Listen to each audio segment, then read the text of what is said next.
Ever had a neighbour so toxic they steal your lawnmower, then start a passive-aggressive war involving stolen tools, zoning complaints, and, wait for it, emotional therapy chickens? This is my story of fighting back, finding unexpected peace, and surviving Greg, the robe-wearing lawn tyrant who made my life a suburban nightmare. Okay, so I moved into this quiet suburban neighbourhood about 6 months ago, thinking it'd be a good place to reset my life after an emotionally radioactive divorce. Like I was aiming for peace, birdsong, maybe a morning coffee where no one was yelling or crying, especially me. Instead, I got Greg. Greg lives next door and looks like if Stan Lee had a baby with a conspiracy theory forum. He's in his late 50s, wears a faded blue bathrobe like it's tactical gear, and has the kind of mustache that suggests he once called himself the Enforcer in a fantasy football league. First time we met, I was watering the hedge between our yards and he poked his head out from behind a bush like some kind of HOA goblin and said, "You know that species of plant attracts raccoons." What, dude? It's a hedge. A basic hedge. Not a goddamn druid summoning circle. Anyway, it started small. Passive-aggressive stuff. He'd adjust his sprinkler to just graze my car. He left a note on my trash bins that said lids closed, his rats declined. I ignored it all like a mature adult, mostly because my therapist said I needed to de-escalate as a lifestyle. But then came the leaf blower. Greg has a gas-powered leaf blower that sounds like a jet engine being strangled. He fires it up every single morning, at 6:07 a.m., not 6, not 6:30. No, 6:07. I swear he's timing it to coincide with REM sleep, just to mess with me. I confronted him like a civilized dude and said, "Hey man, any chance you could push it back to like 8 a.m.? And I kid you not, he stared into the middle distance and said, "If I give an inch on this block, the weeds will take a mile." So now I wake up every morning to what I can only describe as a leaf-based airstrike on my soul. I've tried noise-cancelling headphones, earplugs, white noise machines, you name it. The only thing I haven't tried is moving to another planet. Last week, I snapped. I walked into the front yard in my pajama pants and just screamed, "We get it, Greg. Nature fears you." A jogger clapped. That was nice. But now Greg has retaliated. I woke up the next day and my side of the hedge had been trimmed into what I can only describe as a topiary version of the middle finger. No joke.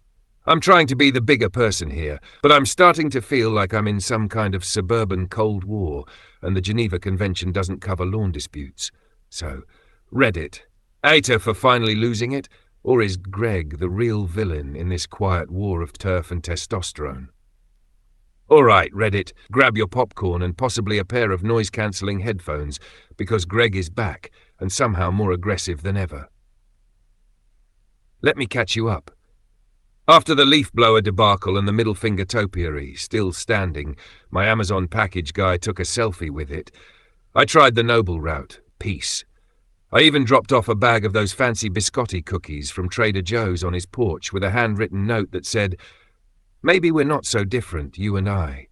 He responded by edging his lawn over my driveway line and leaving a sticky note on my windshield that read, "Bermuda grass doesn't respect emotional weakness." Who is this man? Then came the homemade newsletters. I'm not joking. Greg started printing out what looks like official HOA bulletins, even though we do not have an HOA.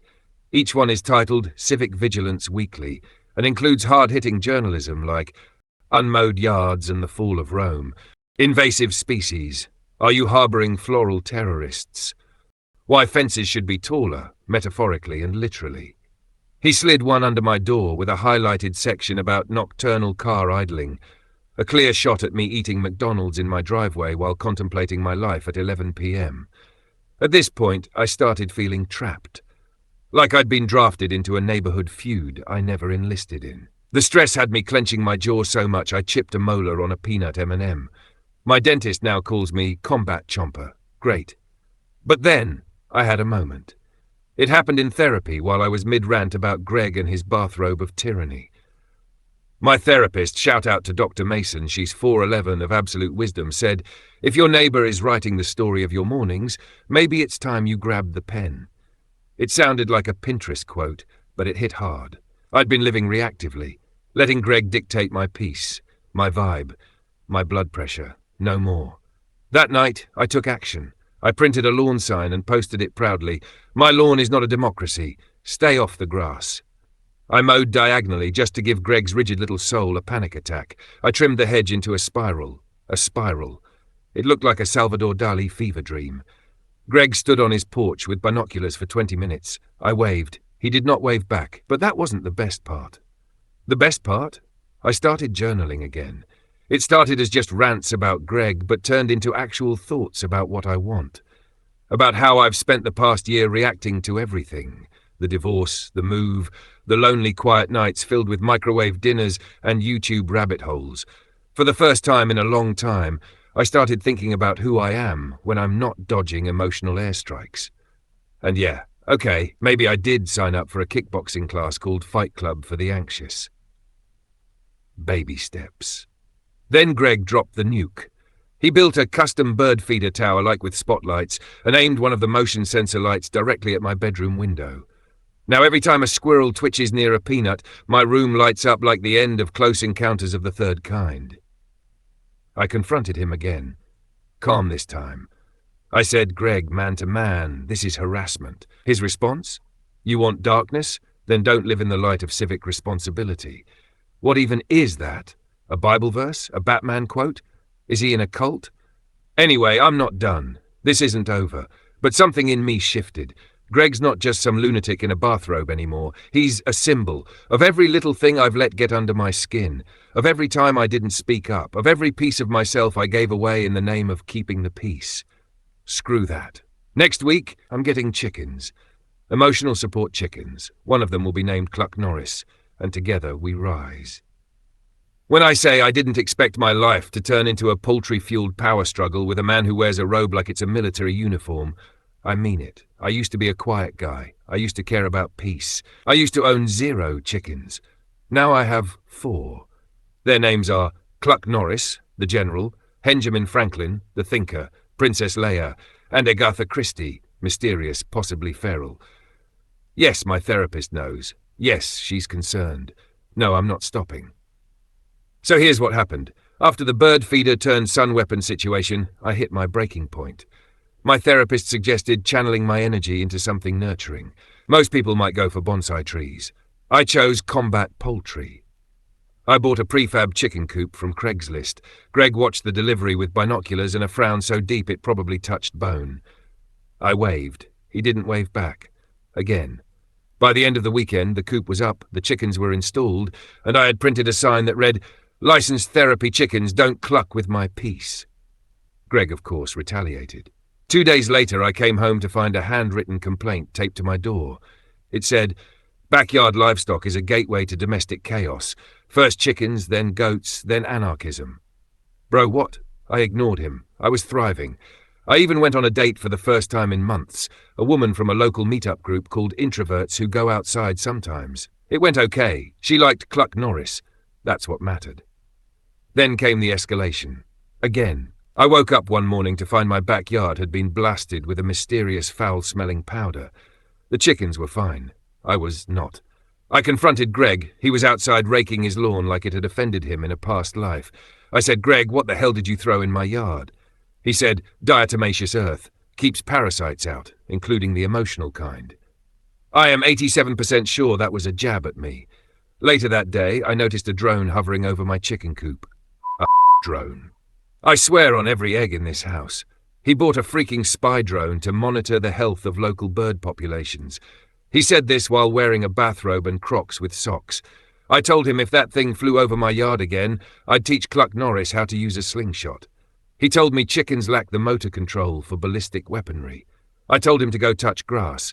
He said, only if it's HOA-compliant grass. So I escalated, with flair. I installed a Bluetooth speaker under the bushes near our property line and programmed it to randomly play the sound of a crowing rooster, Gregorian chanting, or dramatic monologues from Gladiator at unpredictable intervals. Greg was visibly twitching by day 3. He adjusted his robe like it was a flak jacket and muttered something about psychological warfare. Meanwhile, my Reddit followers started naming the war. Top contenders: the coop conflict, eggs and escalation a love story, And while all this nonsense unfolded, something weird started happening. I started feeling good. I wasn't letting him walk all over me anymore. I was doing yoga, yes, with the chickens nearby, don't judge. I started writing again, not just journaling. I even wrote a weird short story about a rooster who solves suburban crimes. I felt like I was myself again. Only louder. And slightly more bird-adjacent. And then, Greg crossed the line. Last weekend I came home from a hike and noticed my coop door was open. Chickens scattered, feathers everywhere, Princess Leia halfway up the hedge like a damn velociraptor. I found a note tied to the fence. Freedom is the right of all living things, G. He quoted freaking Transformers to justify a poultry prison break. I called the police. Yes, I called the actual cops over chicken sabotage. I did not want to be that guy, but you do not mess with Cluck Norris. The officer who arrived had to stifle a laugh when I explained the situation. When he asked Greg about it, Greg said, "If your birds can't survive in the wild, that's natural selection." Greg was given a formal warning for trespassing. The officer patted me on the shoulder and said, "Honestly, man, I've seen worse." So yeah, I'm building a better fence now, emotionally and literally. Also, I've started seeing the woman from the meetup group more regularly. She brought me a tiny chicken-sized hat. We named her honorary poultry therapist. I don't know what Greg's next move will be, but I'm no longer scared of him. I've got my peace, my chickens, my Bluetooth psychological operations, and I've got me back. And the best part? When Greg's drone flew over today, I held up a sign that said, "Even your surveillance can't stop my growth, Greg." And for once, he didn't say anything at all. So I didn't plan on becoming the most talked-about man at our block party. I just wanted to mow my lawn, pet my chickens, and maybe eat some damn peace and quiet with a side of grass clippings. But no, because Greg struck again. Here's how it started. After the great chicken breakout, things were quiet. Too quiet. Greg stopped speaking to me directly. He started leaving out passive-aggressive suggestions on little index cards poked into my grass. They said things like, "There's a science to edging. Please Google it. Uneven mowing promotes mosquito socialism. Your grass has no leadership." And then last Tuesday, my lawnmower vanished. Just gone. Vanished from my shed like a magician had whispered. Abracadabra thing. No broken locks, no signs of forced entry, just an empty space where my trusted Honda HRX had once lived with a single Greg-style index card in its place. Tools are a reflection of character, so are their storage habits. What the hell? I went straight over to Greg's place and knocked like a man who just had his weekend ruined. He opened the door in his robe, of course, and said, "If you can't secure your mower, maybe the lawn is safer without you." That's not even an answer, Greg. That's a Bond villain monologue. So I took it up with the community. We were having the annual neighborhood potluck/block party/quiet power struggle that weekend. Everyone brings food. Nobody eats Greg's boiled cabbage surprise, and Carol from 2 doors down always drinks too much rosé and yells about local taxes. This year I brought a casserole. My girlfriend, yes, the meetup woman, we're calling her Sarah now, and a 24-inch by 36-inch poster board with a timeline titled The Great Mower Heist. It was color-coded. There were photos, there was string, and let me tell you, the neighborhood was invested. Turns out Greg had borrowed tools from at least 5 other houses over the last 2 years and returned none. He called it collective property stewardship. I call it petty theft with a thesaurus. Then, and I swear this happened, he walked over mid-potluck and tried to defend himself in front of everyone like he was running for mayor of the HOA we don't even have. His speech included phrases like, "Suburban entropy, tools are meant to circulate. What even is ownership, Carol?" Carol yelled back, "Ownership is why I have a patio and you have a bunker full of crimes, Greg." It was the most alive I'd seen this block in months. The climax. I retrieved my lawnmower in public during Greg's speech. Sarah distracted him with a story about sustainable composting, which he couldn't resist. He once wrote a 9-page manifesto about compost, while I walked right into his unlocked garage and wheeled my mower out in full view of the neighbours.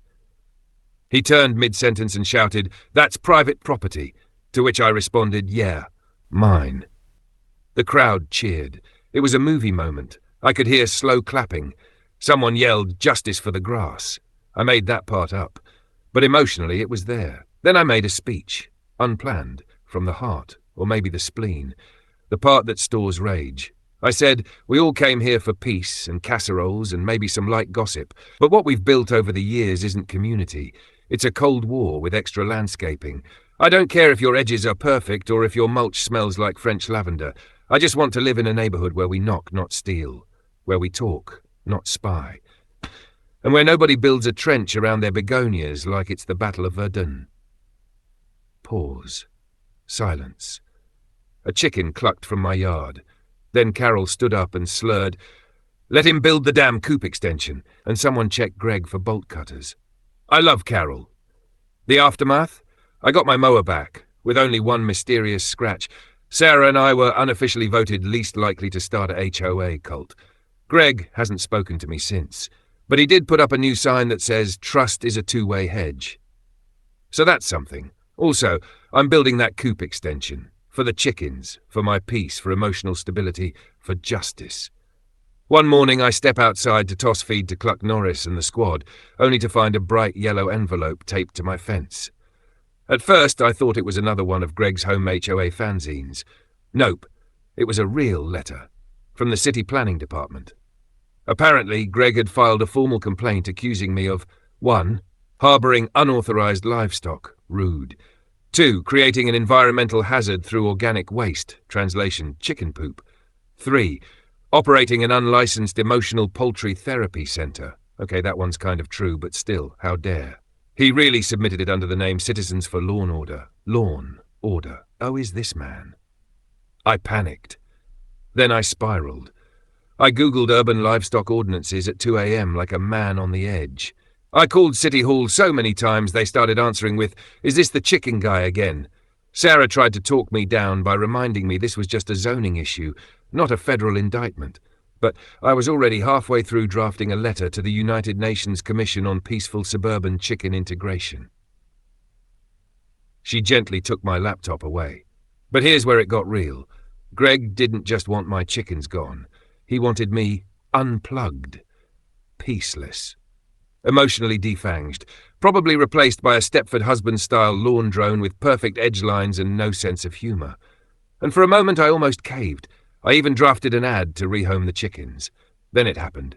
It rained. The moment. I walked outside in the middle of a downpour, barefoot, with the zoning notice still in my hand. The chickens gathered around me like weird feathered acolytes. And I just broke down. Cried in the rain like a Nicolas Cage character in a low-budget drama. Chickens pecked at my shoelaces.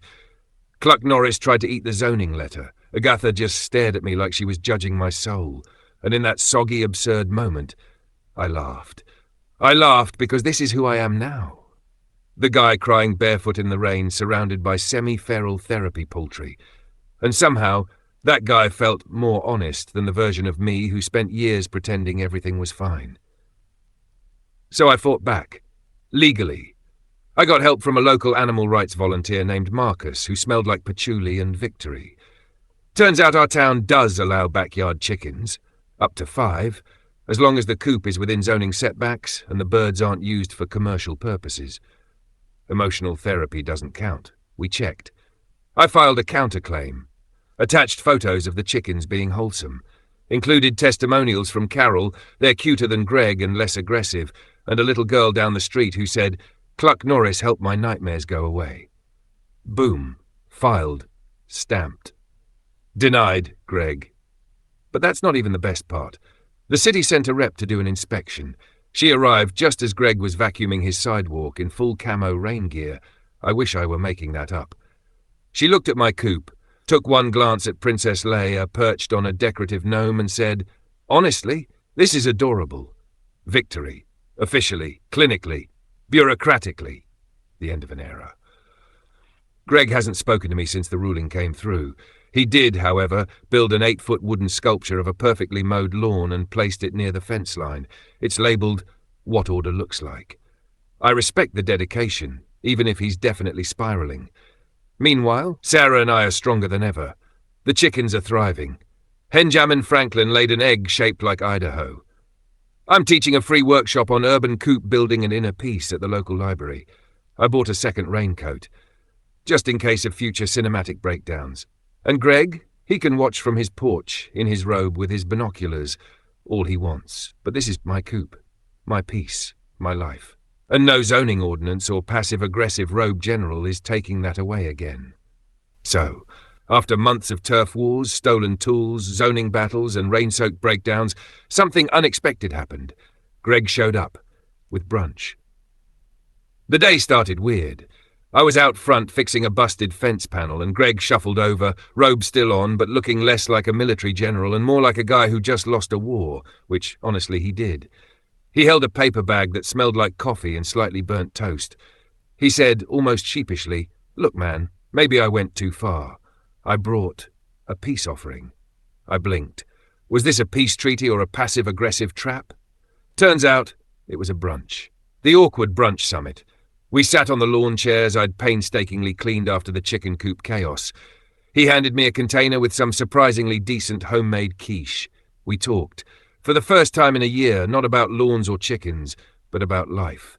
About the stress of being that guy everyone resents. About loneliness. About how weird adulting is. I told him about Sarah, the chickens, my ridiculous breakdown in the rain.